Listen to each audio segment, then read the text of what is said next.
The conference hall on Station Arcturus smelled like recycled fear and diplomatic desperation. I watched from my position near the back wall, my 4 sensory stalks twitching with anticipation. My name is Vornik, and in my 20 cycles serving as an observer for the Galactic Council, I had witnessed exactly 347 negotiations. Not one of them ended well for the species that came unprepared. Today's target, humanity. The humans had been a problem since they stumbled into our little corner of the universe 5 years ago. Too curious, too stubborn, too unwilling to accept that there were rules out here, rules that had kept the peace for millennia. Ambassador Kelvin Rourke sat alone at the negotiation table, his species' typical brown hair slightly disheveled, his suit jacket hanging on the back of his chair. He looked almost bored. Across from him sat the Viraxian delegation. 3 of them, each standing nearly 8 feet tall, their exoskeletons gleaming under the station's harsh lighting. The lead negotiator Thane Coraxus had personally overseen the annexation of 14 different species territories. He did not lose negotiations, ever. Let me clarify the situation for you, human. Coraxus leaned forward, his mandibles clicking with what I recognized as aggressive pleasure.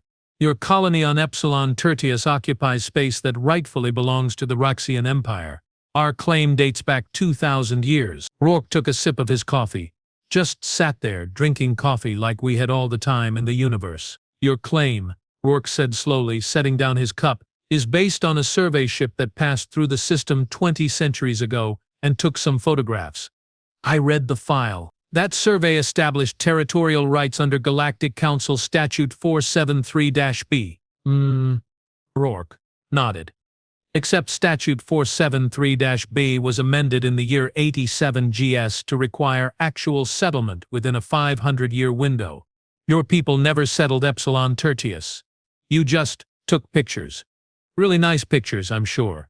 But pictures. I felt my respiratory sacs constrict. Was this human actually arguing legal precedent with Coraxus? That was not how this worked. You did not argue with the Valkax. You surrendered gracefully, or you got crushed. Coraxus's mandibles stopped clicking. The room got quieter. Are you suggesting, Coraxus said, his voice dropping to a dangerous rumble, that the Vraxian Empire's territorial claim is invalid? I'm not suggesting anything. Rourke smiled.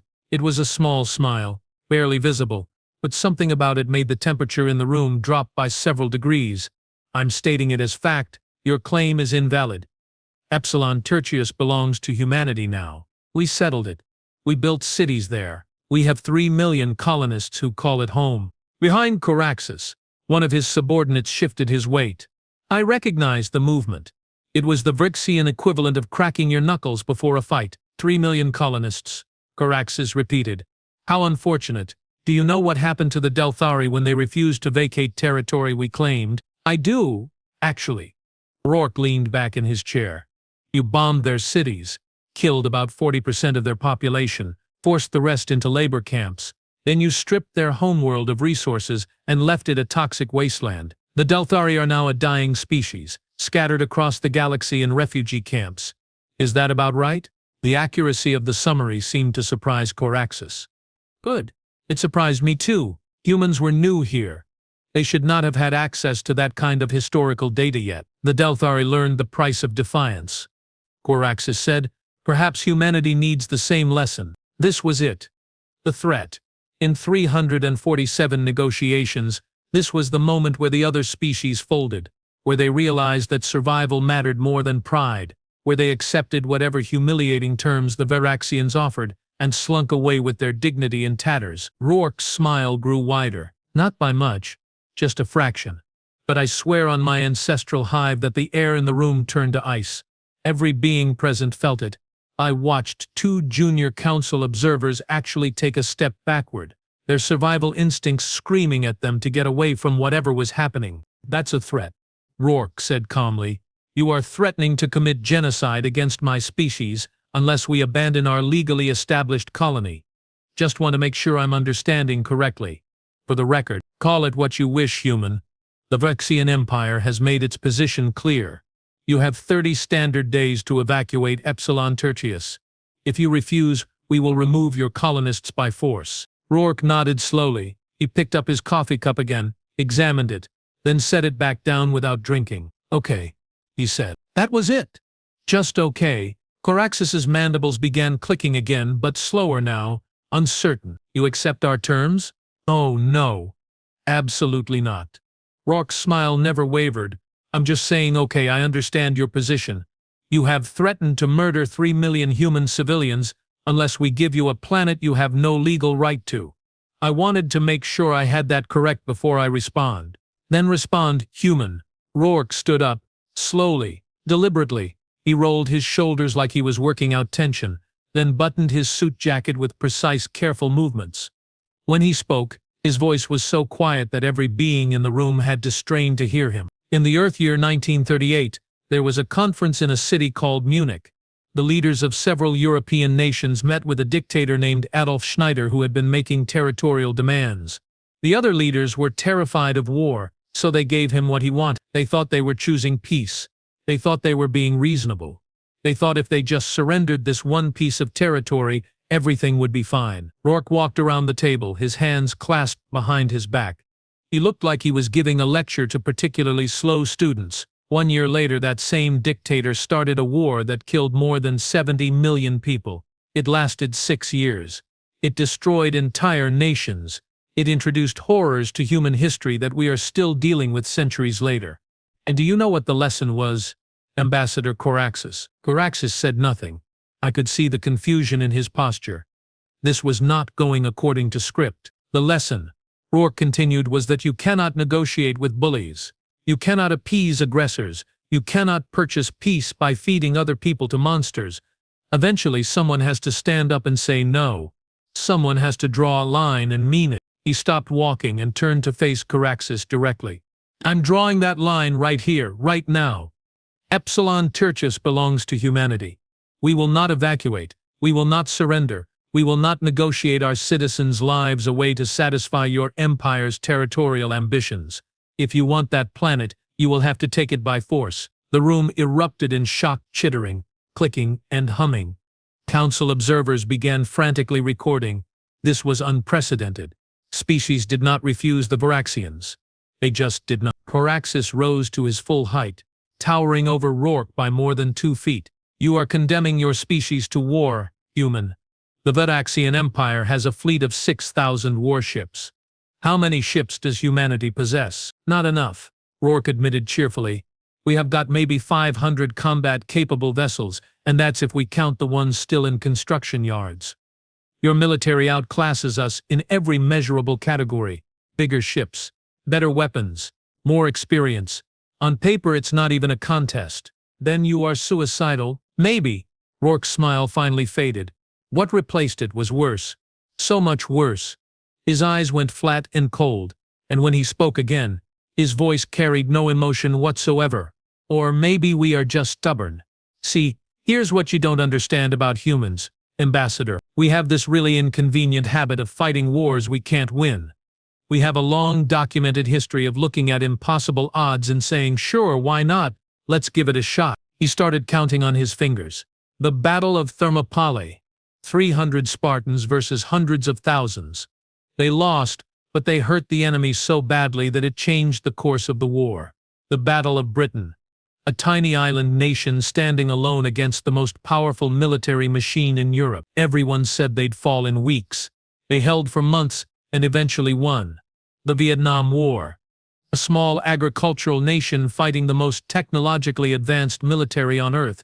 Guess who won that one? Rourke's smile returned, but there was no warmth in it now. None at all. We lose a lot of these fights, Coraxus.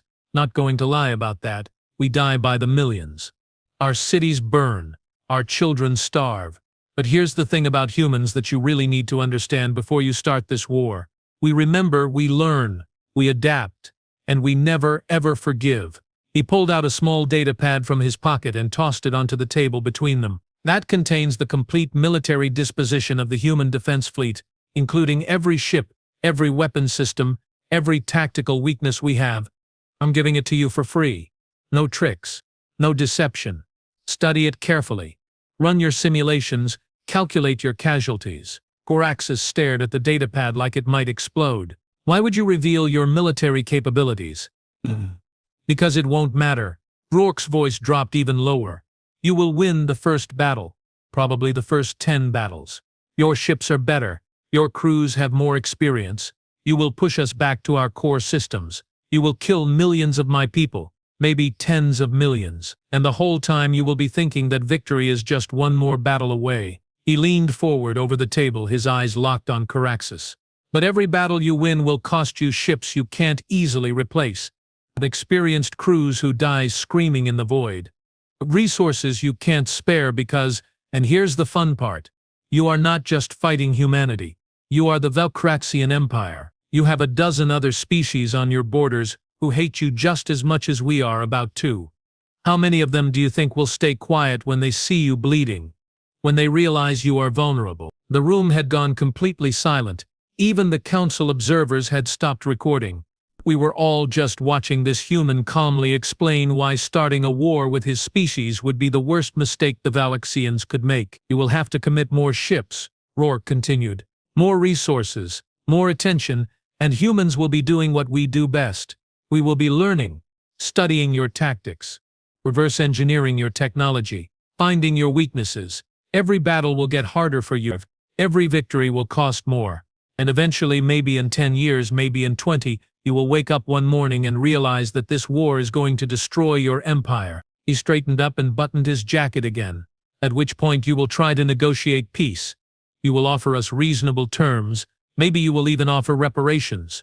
And we will say no, because by then, Ambassador, we won't be fighting for Epsilon Tertius anymore. We will be fighting because you killed our children, because you burned our cities, because you started this war thinking we were weak.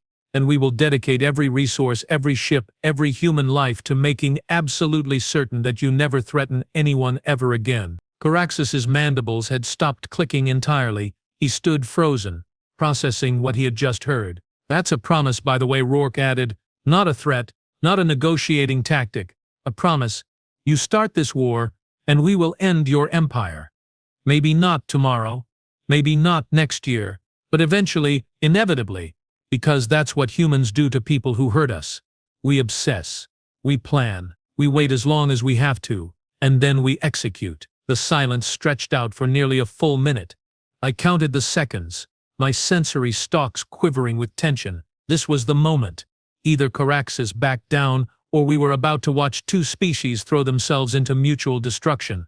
Finally, Caraxes spoke. You would sacrifice millions of your own people rather than surrender one colony. Without hesitation, Rourke said, because if we surrender this one, you will just demand another, and another, until there's nothing left of humanity but refugees begging for scraps. No thanks, we will take our chances with war. Caraxes looked at his subordinates. Some kind of silent communication passed between them. Then he looked back at Rourke. This discussion is concluded. The Voxian Empire will review its position and respond within 10 standard days. Take your time, Rourke said pleasantly.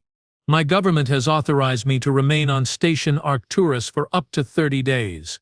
I will be in my quarters if you need me. Feel free to reach out anytime you'd like to discuss peace terms. Peace terms.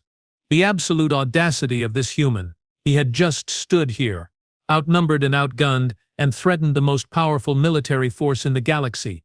And now he was offering them peace terms, like he was doing them a favor. The Varaxian delegation left without another word. Their footsteps echoed in the too quiet hall. Rourke picked up his coffee cup, discovered it was empty, and sighed. Does anyone know where the cafeteria is on this station, he asked. The room at large. I'm going to need more coffee. I found myself speaking before I realized I was doing it.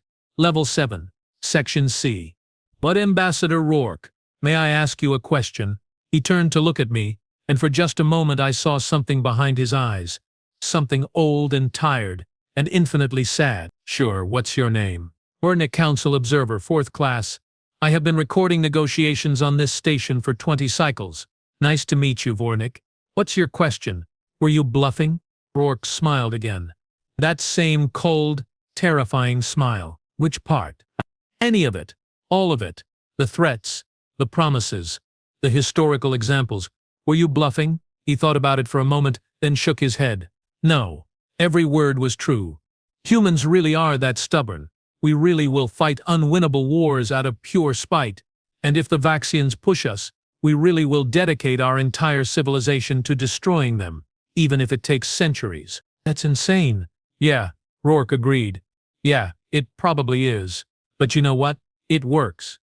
Because here's what I have learned in my 5 years dealing with your Galactic Council and all its member species.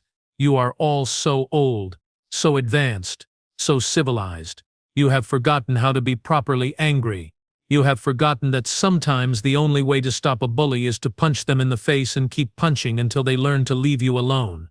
He headed toward the exit, then paused and looked back. Tell me something, Vortik. In those 347 negotiations you have observed, how many of them ended with the victim standing up to their aggressor? I didn't have to check my records. I knew the answer. None. And how many aggressive empires has the Galactic Council successfully curtailed in your tenure? Again, I knew the answer. None. Right. Because you are all terrified of conflict. You'd rather appease aggressors than confront them. You'd rather sacrifice smaller species than risk your own safety. And that's fine. That's your choice. But humanity is new here, and we haven't learned to be that cowardly yet. Maybe we never will. He gave me a small wave and left. I stood there in the empty conference hall, my data recorder still running, trying to process what I had just witnessed. In 20 cycles of observation, I had never seen anything like that. Never seen a diplomat turn a negotiation into a declaration of war and somehow make it seem like the only rational choice. My communicator buzzed. It was my supervisor. Vornik, please report to command. The council wants a full briefing on what just happened in Conference Hall 7. Understood.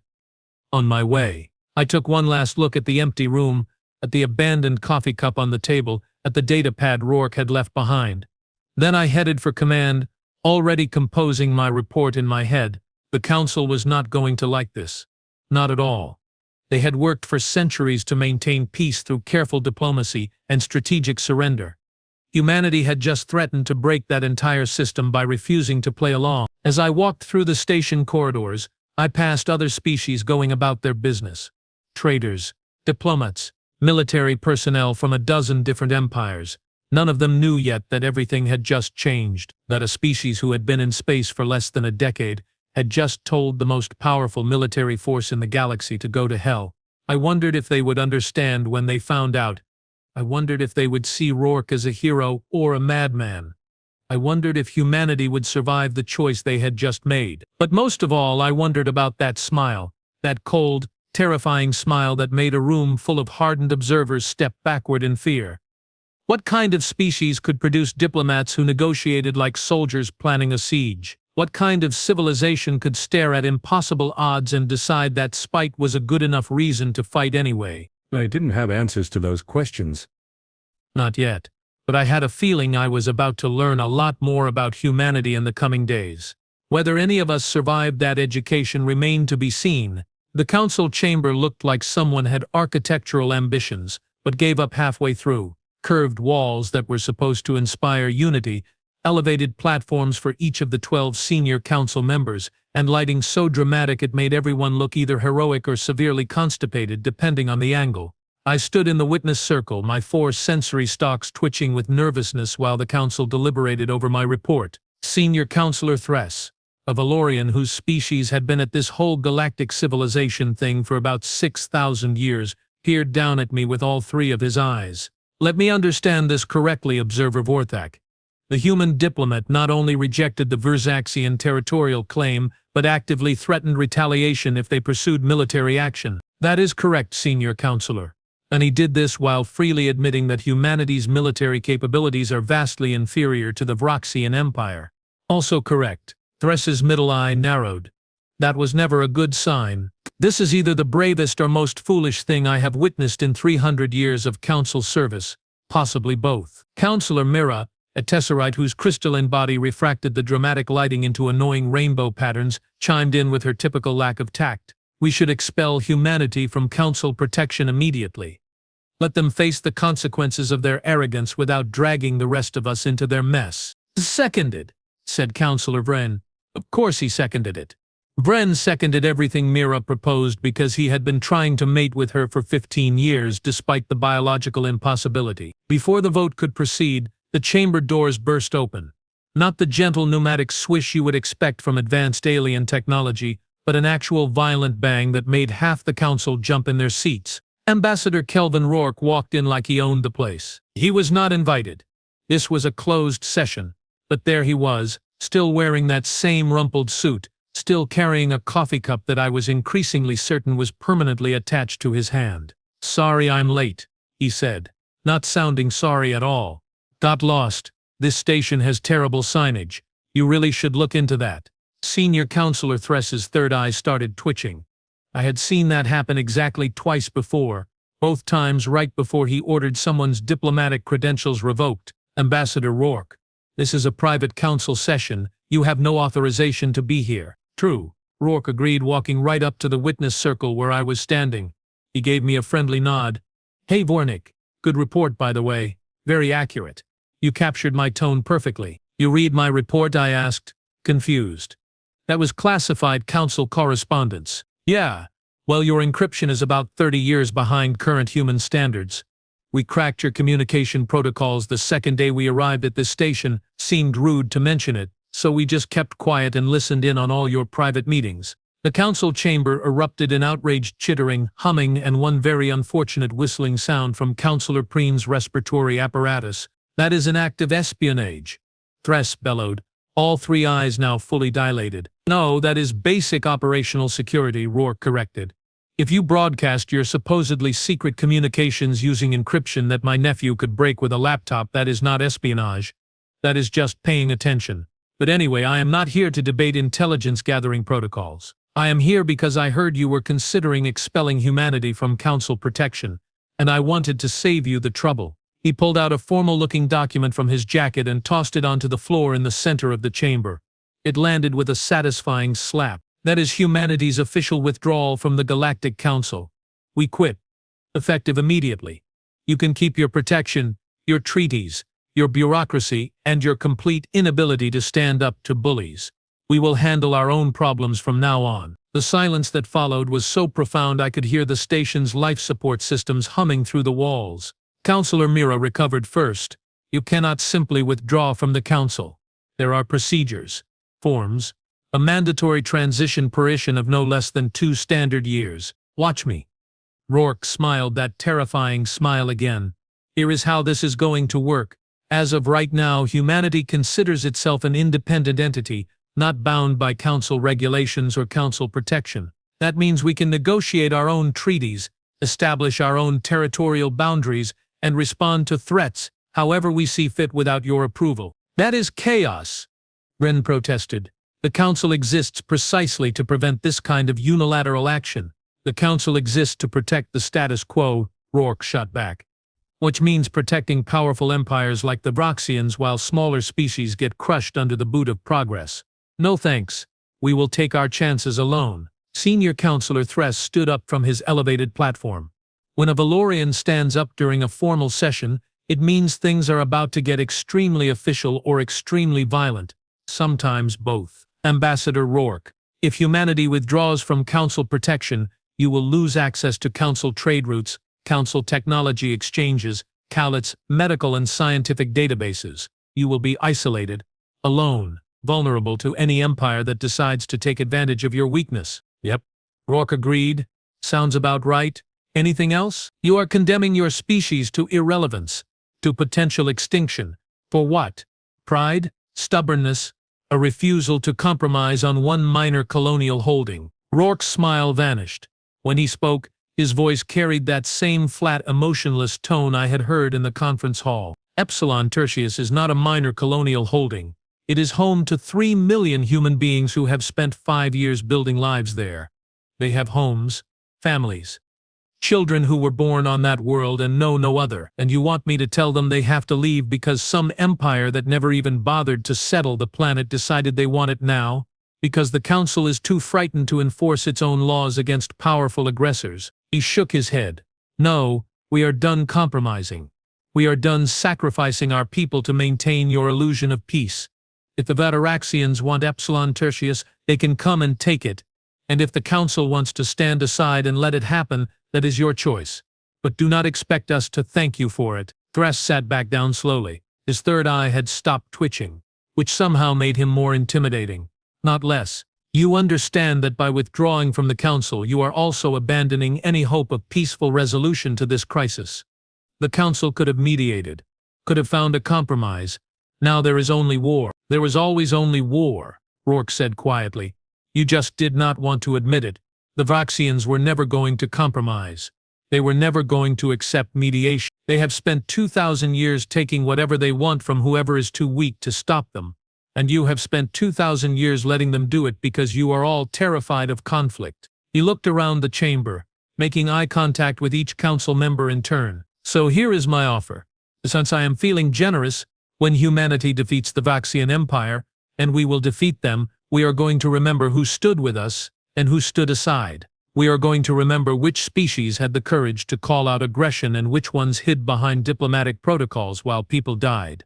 And when this is over, we are going to build a new order in this part of the galaxy, one based on actual justice, not just the appearance of civility. That is remarkably arrogant coming from a species that has been spacefaring for less than a decade, Mira said coldly. Probably, Rourke admitted, but you know what? We have been doing impossible things for our entire history. Landing on our moon with computers less powerful than your datapads, curing diseases that should have wiped us out, surviving 2 world wars that nearly destroyed our civilization. We are really good at accomplishing things everyone says we cannot do. He picked up his withdrawal document from the floor and tucked it back into his jacket. So thanks for your time, Council. It has been educational. Vornik, you seem like a decent being. If you ever get tired of recording the Council's failures, look me up. Humanity could use observers with integrity. And then he just walked out. Left the entire Galactic Council sitting there in stunned silence, trying to process what had just happened. I should mention that 3 security officers tried to stop him on his way to the exit. He showed them something on his datapad and they let him pass without another word. I found out later he had shown them live footage of human ships taking up defensive positions around Station Arcturus. A dozen warships, all armed, all ready to fire if their ambassador was detained.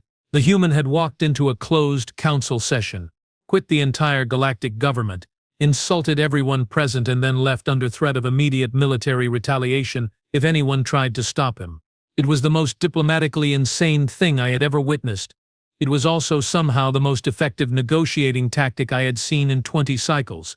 Senior Councillor Thress slumped in his seat, looking older than his 400 years. Councillor Mira. I am officially tabling your motion to expel humanity from Council protection. Seems a bit redundant now. What do we do? Ren asked.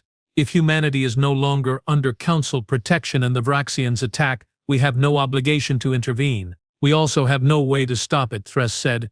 Unless someone has a better idea. Nobody did. We all just sat there, contemplating the fact that a species who had barely learned to build faster than light drives was about to go to war with a 2,000-year-old empire, and there was absolutely nothing we could do about it. My communicator buzzed again. Private message. Heavily encrypted. It took me a moment to recognize the sender code, then I nearly dropped the device in shock. It was from Ambassador Rourke. The message was simple. Cafe Syria. Level 7. Buy you lunch? I looked up at Senior Councillor Thress, who was busy arguing with Mira about proper diplomatic protocols for dealing with species who quit mid-crisis. He did not notice when I slipped out of the chamber. The cafeteria on Level 7 was mostly empty at this hour. Rourke sat at a corner table, working on what appeared to be his 4th or 5th coffee based on the number of empty cups. He waved me over. Glad you could make it. Hope I did not get you in trouble with your bosses. I am probably going to be reassigned to monitoring trade disputes in the Outer Rim, I said, sitting down across from him. But I am curious, why did you invite me here? Because you asked if I was bluffing. Rourke leaned forward, and I wanted to make sure you understood the answer. Everything I said in that conference hall, everything I just told the Council, was absolutely true. Humanity is preparing for war. We are not going to back down, and we are going to win. How? I could not keep the skepticism out of my voice. You admitted yourself that the Vraxians outclass you in every category. Militarily, sure, but wars are not just about ships and weapons. They are about will, determination, the ability to absorb punishment and keep fighting. And I promise you, Vornik, no species in this galaxy has more practice at that than humanity. He pulled out his datapad and showed me a series of files. Battle plans, ship designs, tactical analyses. It was all gibberish to me, but Rourke walked me through it with the patience of a teacher explaining basic math to a confused student. The Vaxians have better ships, but their designs are 200 years old. They have not had to innovate because nobody challenges them. We have been studying their technology since the moment we met them. We have already found 6 critical vulnerabilities in their shield systems and 3 weaknesses in their primary weapons. But even with vulnerabilities, they still have 6,000 ships to your 500. Quality beats quantity, Rourke said. Besides, we are not fighting a war of conquest. We are fighting a defensive war. We just need to make it too expensive for them to keep attacking. Lead them enough that their other enemies start getting ideas. He showed me another file. This one contained diplomatic correspondence with other species. Not council members. Fringe groups. Resistance movements. Former Vaxian subjects who had been conquered and absorbed decades ago. The Vaxians have a lot of enemies. Ornic, people they have stepped on. Territories they have stolen. For years those groups have been scattered, disorganized, hopeless. But now they see a species standing up and saying no. They see someone fighting back, and they are reaching out to us, offering intelligence, support. Some of them are even talking about armed resistance. I stared at the files, my sensory stalks quivering. You are trying to start a revolution. I am trying to end an empire, Rourke corrected. The Vaxians have gotten away with their aggression for centuries because nobody was willing to pay the price to stop them. Well, humanity is willing, and once we prove it can be done, once we show that the Vaxians can bleed, everything changes. He closed the datapad and looked at me directly. That is why I wanted to talk to you. You have been recording council negotiations for 20 cycles. You have seen how this system works. How the powerful prey on the weak while the council stands aside and pretends it is all very civilized. I want you to keep recording. Keep watching. And when this is over, when humanity has either won or died trying, I want you to tell people what happened. I want you to make sure the truth does not get buried under diplomatic language and political spin. You want me to be your historian. I want you to be honest, Rourke said. That is all. Just tell the truth about what you see. Can you do that? I should have said no. Should have walked away and gone back to my safe, comfortable job recording meaningless negotiations. Should have distanced myself from this insane human and his suicidal war. Instead, I found myself nodding. Yes, I can do that. Rourke smiled. A real smile this time. Warm and genuine. Thank you. That means more than you know. My communicator buzzed. Emergency alert. All council observers to report to command immediately. That is probably important, Rourke said. Probably. I stood up. Ambassador Rourke, one last question. What happens if you lose? What happens if the Vaxians crush your fleet and destroy your colonies? The warmth left his eyes. That cold, flat expression returned. Then every human ship will retreat to Earth.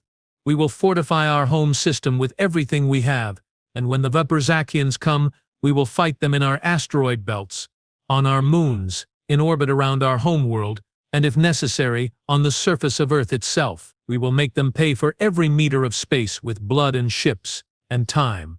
And eventually they will win. They will break through our defenses and occupy our planet. He paused, his smile turning dark. And then, Vornik, we will show them what happens when you conquer a species that has perfected guerrilla warfare, insurgent tactics, and terrorism over thousands of years of fighting each other. We will make their occupation so costly, so brutal, so utterly exhausting that they will wish they had never heard of humanity. We will fight them for decades if we have to. Generation, however long it takes to convince them that the price of holding Earth is greater than the value of possessing it. That is horrifying. Yes, Rourke agreed quietly. Yes, it is. But it is also effective, because the Vaxians are not prepared for that kind of war. They are used to species who surrender gracefully, who accept their place, who understand when they are beaten. Humans do not understand. We do not have a cultural concept of accepting defeat. We just have varying degrees of spite and stubbornness. He finished his coffee and stood up. Anyway, you should probably get to command before your supervisors panic. I will be in touch. I left him there and hurried to command, my mind spinning with everything I had just learned. The human was not bluffing, not exaggerating. He meant every word. Humanity was about to throw itself into a war that would likely destroy them, and they were doing it with full knowledge of the consequences. It was madness. It was also the bravest thing I had ever witnessed. Command was chaos when I arrived.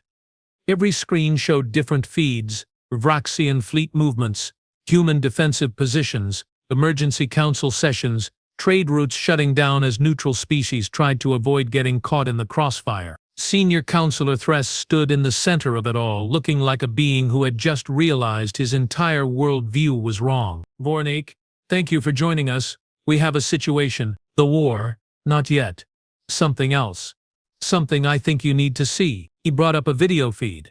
It showed a Vraxian military command ship. One of their flagships, massive and intimidating. The kind of ship that could level a planet from orbit. It was retreating. Not just one ship. Their entire forward battle group, 600 warships that had been positioned at the Epsilon Tertius jump point, ready to invade, all of them turning around and heading back toward Vraxian space. I do not understand, I said. Why are they withdrawing? Thress brought up another feed. This one showed Vraxian internal communications that the Council absolutely should not have had access to.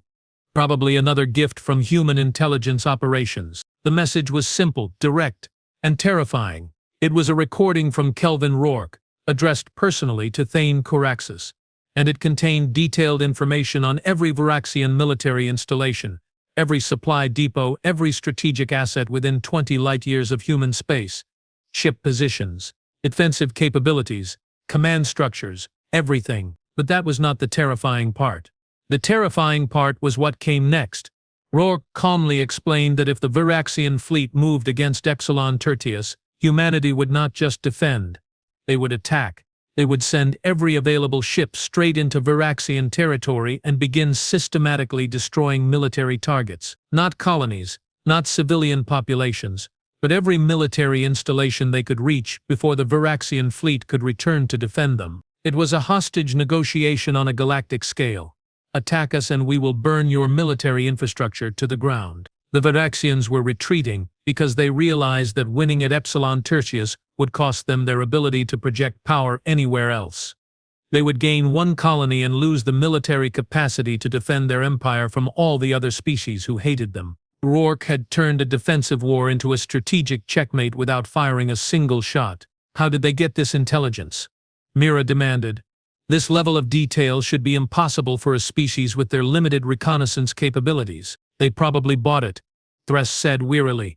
Remember all those former Vraxian subjects Rourke has been talking to? I would bet my entire pension that some of them used to work in Vraxian military intelligence. Humans did not gather this data themselves. They just asked the right people and paid the right price. We all watched the Vraxian fleet continue its retreat. Watched decades of aggressive territorial expansion grind to a halt because one species finally called their bluff. This changes everything, Wren whispered. He was right. It did change everything. Because now every species in the galaxy knew that the Vraxians could be stopped. That their military might was not infinite. That all you needed was intelligence, courage, and a complete willingness to commit strategic suicide if necessary. My communicator buzzed one more time. Another message from Rourke. War averted. For now, drinks? I looked up at Senior Counselor Thress, who was staring at the retreating Vraxian fleet like it might suddenly turn around. Permission to take a personal day, Senior Counselor. He waved me away without looking. Go. Document everything. Apparently that is going to be important. I found Rourke in the same cafeteria, same tables, same endless supply of coffee. They retreated, I said, sitting down. Yep. You threatened to burn down their military infrastructure. Yep. Would you actually have done it? Rourke thought about it for a moment, then nodded. Absolutely. Would have lost most of our fleet doing it, but we would have crippled their ability to wage war for at least a decade. Sometimes the threat is enough. Sometimes you have to follow through. The trick is making sure they believe you are crazy enough to actually do it. Are you crazy enough? He smiled. That warm, genuine smile again. Probably. But that is what makes me good at this job. You cannot bluff someone if you are not willing to go all in. The Vraxians looked at humanity and tried to calculate whether we would really sacrifice everything over one colony. And they realized that yes, we absolutely would. That is not a bluff. That is just who we are. I sat there, processing everything that had happened over the past 2 days. A species barely a decade into galactic politics had faced down a 2,000-year-old empire and won without firing a shot. They had quit the Galactic Council, threatened strategic suicide, and somehow turned it all into a victory. What happens now, I asked. Now we build. We fortify Epsilon Tertius. We continue gathering intelligence on potential threats. We make friends with species the Council has been ignoring. And we wait for the next crisis. Because there is always a next crisis. He pulled out his datapad one more time and slid it across the table to me. Also, I am sending you complete access to our intelligence network. Every report, every analysis, every dirty little secret we dig up about empires behaving badly. You wanted to record the truth? Here it is. All of it. Use it wisely. I stared at the datapad like it might bite me. Why are you giving me this? Because the Council needs to change, and change requires truth. You have been recording their failures for 20 cycles, now you can record their corruption, their cowardice, their complicity in atrocities they could have prevented. Maybe it will make a difference. Maybe it will not, but at least people will know. He stood up and stretched. Anyway, I have about 73 diplomatic messages to answer. A military briefing in an hour, and a very angry supervisor back on Earth who wants to know why I quit the Galactic Council without authorization, so I should probably get going. You did not have authorization? Not even a little bit. Rourke grinned. I was supposed to negotiate, find a compromise, make everyone happy. Instead, I started a diplomatic incident, threatened war, and withdrew from the Council.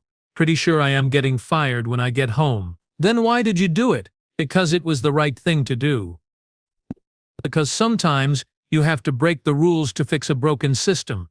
Because if I had compromised, if I had given the Verixians what they wanted, it would have just confirmed that aggression works. That bullies win. That the strong can prey on the weak without consequence. He picked up his coffee cup, examined it sadly when he realized it was empty, and set it back down. Better to get fired doing the right thing than promoted for doing the wrong one. And with that, Ambassador Kelvin Rourke walked out of the cafeteria, leaving me alone with a datapad full of secrets and a head full of questions. I spent the next 6 hours reading through the intelligence reports. Every file confirmed what I had suspected but never wanted to admit. The Council was not a force for peace. It was a mechanism for maintaining power. It protected strong species and abandoned weak ones. It enforced laws selectively. It talked endlessly about justice while enabling injustice. And now one species had decided they were done playing along. I wrote my report that night. Not the sanitized version the Council expected. The real version. Everything I had seen and heard, Rourke's threats, the Valkysian retreat, the intelligence network, the truth. I sent it to the Council, to my supervisor, and to every independent news service I could find. Then I packed my belongings and prepared to be fired. Instead, something unexpected happened. Nothing. The Council did not fire me, did not reassign me, did not even officially acknowledge my report. They just ignored it, like they ignored everything else that threatened their comfortable illusions. But other people did not ignore it. Within a week, my report had spread across dozens of systems. Species who had been bullied, conquered, or ignored by the Council started asking questions, demanding answers, calling for reform. It would not change everything overnight. The Council was too old, too entrenched, too invested in the status quo for that, but it was a start, a crack in the foundation, proof that truth could not be suppressed forever. 3 months later, I received a message from Earth, a job offer. Humanity wanted to establish their own diplomatic observation corps, and they wanted me to help train their observers. The pay was terrible. The job was dangerous. It would require leaving behind everything I had built over 20 cycles of Council service. I accepted immediately, because Ambassador Kelvin Rourke had taught me something important in those 2 chaotic days on Station Arcturus. He taught me that sometimes the only way to fix a broken system is to stop participating in it, to stand up and say no, to risk everything because some things are worth the risk. The Council still exists. The Verzaxians still threaten their neighbors. The powerful still prey on the weak. But now there is a species standing in their way. A young, stubborn, absolutely insane species who looked at the established order and decided it was not good enough. And somehow, against all odds and logic, they are making it work. I still do not know if humanity will survive their confrontational approach to galactic politics. I do not know if their principles will hold when the next crisis comes. I do not know if their revolution will succeed or collapse into chaos, but I know I want to be there to record it, to document every moment, to make sure that when future generations ask what happened when humanity arrived in the galaxy, someone can tell them the truth. It started with a smile. A cold, terrifying smile that made a room full of observers step backward in fear. And somehow, impossibly, that smile changed everything.